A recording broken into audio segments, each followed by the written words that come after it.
ఓ సేటర్రా, ఎలాగవుతున్నాయి ఏంటి మన గణపతి సంబరాలు? నేను కూడా బొమ్మ కొలతమని వెళ్తే ఏటి స్మార్ట్ బొమ్మ ఇచ్చారని అడిగాడు గోంటాడు. ఓ స్మార్ట్ బొమ్మలో వేటి వద్దులే కానీ మంచి ఇష్టమైన గణేశుడి బొమ్మ ఒకటి ఇవ్వరా అన్నాను, ఇచ్చాడు. ఎవరు లేచినా లేకపోయినా ఇంట్లో అమ్మ మాత్రం పొద్దున్న లేచిపోద్ది పూజంతో మాత్రం. బొట్లు గిట్లు అన్నీ పెట్టారు దోరబంధంకి. మా అమ్మ చూడండి, స్టవ్ను కూడా వదలట్లేదు అస్సలు. బొట్లు పెట్టేసి పూజలు పెట్టేసి దండాలు ఎట్టేస్తుంది ఫుల్గా. మొక్కేసుకొని పెసదలకి ప్రిపేర్ అయిపోతుంది. నిమ్మకాయ పులిహోర అది ఒకటి ఉంటుంది. కొందరు నచ్చుతుంది, కొందరు నచ్చుతుంది. చింతపండు పులిహోర కొందరు నచ్చుతుంది. మనం చూడండి, గుజ్జుని నుజ్జు నుజ్జు కలిపేస్తున్నాము. ఎన్ని గొడ్డ మొక్కలు ఉన్నా వాడిందే వాడుతారు మన అమ్మలు. ముందు ఉండరాల పాయసంకి ఉండలు చుట్టేసి జీడిపప్పు ఎందుకంటే చూడండి ఏడు చెప్తుందో.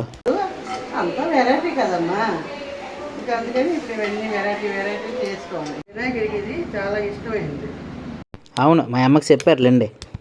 ఉండరాల పాయసమే ఇష్టం వినాయకుడికి. మోడర్న్ పనసాకులు లేవని ఇడ్లీ పాత్రలో పెట్టాంలేండి.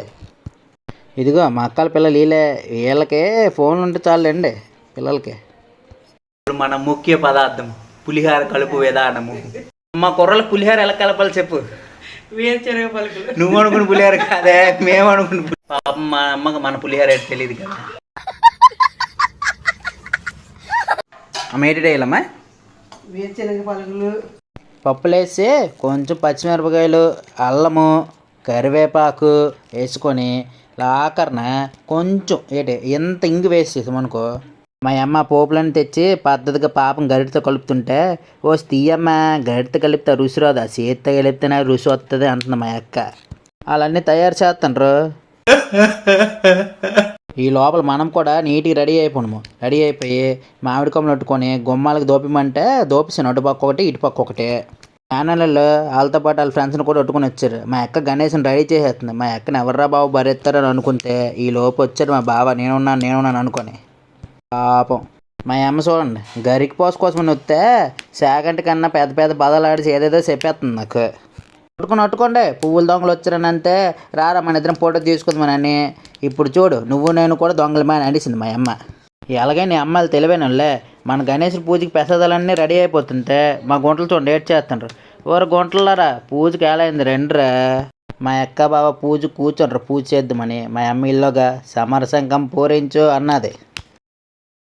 లెట్స్ బిగిన్ అవర్ పూజ అన్నమాట. ఇదంతా బాగానే ఉంది కానీ మంత్రాలు ఊళ్ళు చదువుతారని అడిగితే గూగుల్ తల్లితో మాట్లాడి ఆన్లైన్ పంతులు ఒకళ్ళని అపాయింట్మెంట్ చేశారట. ఇదిగో మా అమ్మ చూడండి, వీడియో అనేసరికి పూజ కూడా ఆపేసి నాకు ఎలా చూస్తుందో. మా అక్కే అగరబత్తులు వెలిగించేసి ఇక మొదలెడదామా అని అడిగింది. మన బుడత మంది అంతా వేసుకొని పూజలో కూర్చుని పోతే మా అమ్మ ఊరే ఉంటారా మీరు వెళ్ళిపోతారా అని అడిగింది. మా అమ్మ మా హోమ్మేడ్ పూజారులేండి, తెలిసినవన్నీ చేయించేది జాగ్రత్తగా వితౌట్ ఫీజు. ఏదో చెప్పించేస్తుంది మన బొడ్డోళ్ళ చేత. ఈ బొడ్డోడు చూడండి ఇంకొంచెం ఇయ్యచ్చు కదా అన్నట్లు చూస్తండి మా అమ్మ కాసి. ఒక పక్క మా అక్క బావాలు చక్కగా పూజ చేసుకుంటుంటే ఈ బొడ్డోళ్ళు చూడండి వెనక నుంచి ఏడు చేస్తున్నారు. ఊరే ఏడు చేస్తున్నారా మీ ఇద్దరు మూల. ఏటరా బాబు అందరూ తెగ మొక్కేస్తుండ్రు సిన్సియర్గా. ఏంటి మా గణేశుడు కొంచెం రెస్ట్ ఇవ్వచ్చు కదా, మీరు మొక్కులు తీర్చాలని ఆలోచించాలి కదా. ఈలోపు మా హోమ్ మేడ్కి పంతులకి గుర్తొచ్చినట్లు ఉంది, కండువు తెచ్చి చేసింది మా బావ మెల్లోన. ఈ గుంటలు చూడండి ముడ్డు నొప్పి వచ్చినట్లు ఉంది, నిలబడరు. ఇప్పుడు అడిగమనుకో పెద్ద సిన్సియర్గా దేవుడి భక్తి అనేస్తారు. పెద్ద తెలివైన వాళ్ళు అందరూ. కంట్రోల్. ఆరతి ఇచ్చేస్తుంది మా అక్క. ఆరతి ఇచ్చేసి ఊరు ప్రదక్షిణాలు చేయండి అందరూ అన్నది. మా గుంటలు చూడండి రింగ ఆడేస్తుంటారు దేవుడి దగ్గర. మన గణేష్ కథలోకి వెళ్దాం. పార్తమ్మ గణేష్ని తయారు చేసి కాపలా కడితే కోపం చూస్తున్న శివయ్యని అడ్డుకున్నాడని గణేష్ని తల నరికిసాడట. పార్తమ్మ ఏడుస్తుంటే శివయ్య గజముఖ తలను తెచ్చి గణపతికి అతికించాడట. అలాగే మన శివయ్య మనకు వచ్చాడండి వెనక్కి. అదంతా పూర్తి అయిపోయిన తర్వాత మంగళారతి ఇవ్వడం మొదలెట్టింది మా అక్క. ఆ పేదాలు కలపడం చూసి మా అక్క పాడేస్తుంది అనుకోకండి, అంతా యూట్యూబే. చూడండి మన గణేష్ ఎంత తేజస్గా వెళ్ళిపోతుండ. అవునారా చెప్పడం మర్చిపోన్నా, మా గణేష్ తరపున మా ఫ్యామిలీ తరపున మీ అందరికీ గణపతి శుభాకాంక్షలు. ఏటర్రా వీడియో చూస్తే సరిపోద్ది అనుకుంటారా, మొక్కండి మా గణేష్ని మీరు మొక్కున్న కోరికలన్నీ తీర్చి పాడేస్తాడు. మా అప్ప చూడండి ఎంత తెలివైందయ్యా, ఆఖరికి పూజ అయిపోయినట్టు పెడుతుంది ఆ పుస్తకాలన్నీ. మా అక్క మీద కోపం అంతా కొబ్బరికాయ మీద చూపించినట్లు ఉన్నాడు మా బావ. ఒకటే దెబ్బ 2 ముక్కలు అయిపోయింది, గుంజులు తీస్తుంది మా అక్క చూడండి. మా పిల్లలు హ్యాపీ.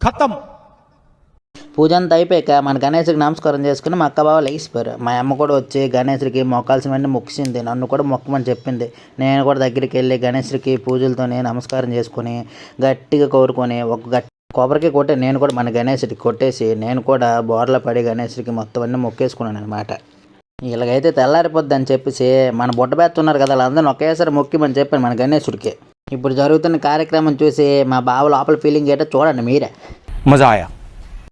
ఇదిగోండి మా పెద్ద పూజరమ్మ కూడా మా అక్క బావలను ఆశీర్వదించేస్తుంది. అక్క బావ కూడా పిల్లల్ని ఆశీర్వదించారు. మా అమ్మ చూడండి ఈరోజు మదర్ తెరీసా అవతారం ఎత్తేసింది అందరికీ. అక్క అమ్మకి కొంచెం ఫోటోలు కావాలంటే తీసి పెట్టాను చూడండి. ఈ గ్యాప్లో నా పిల్లల నిమజ్జనానికి డ్యాన్సులు ప్రిపేర్ అయిపోతుండ్రు.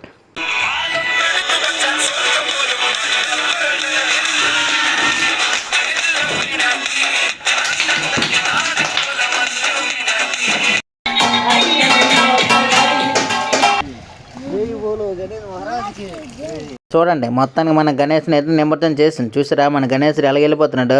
మళ్ళీ మన రాక కోసం ఇంకో సంవత్సరం ఎదురు చూడాల్సిందే మన గణేశుడి కోసం. తిరిగి మనం అన్నీ చూసుకొని మన ఇంటికి వచ్చేసాము.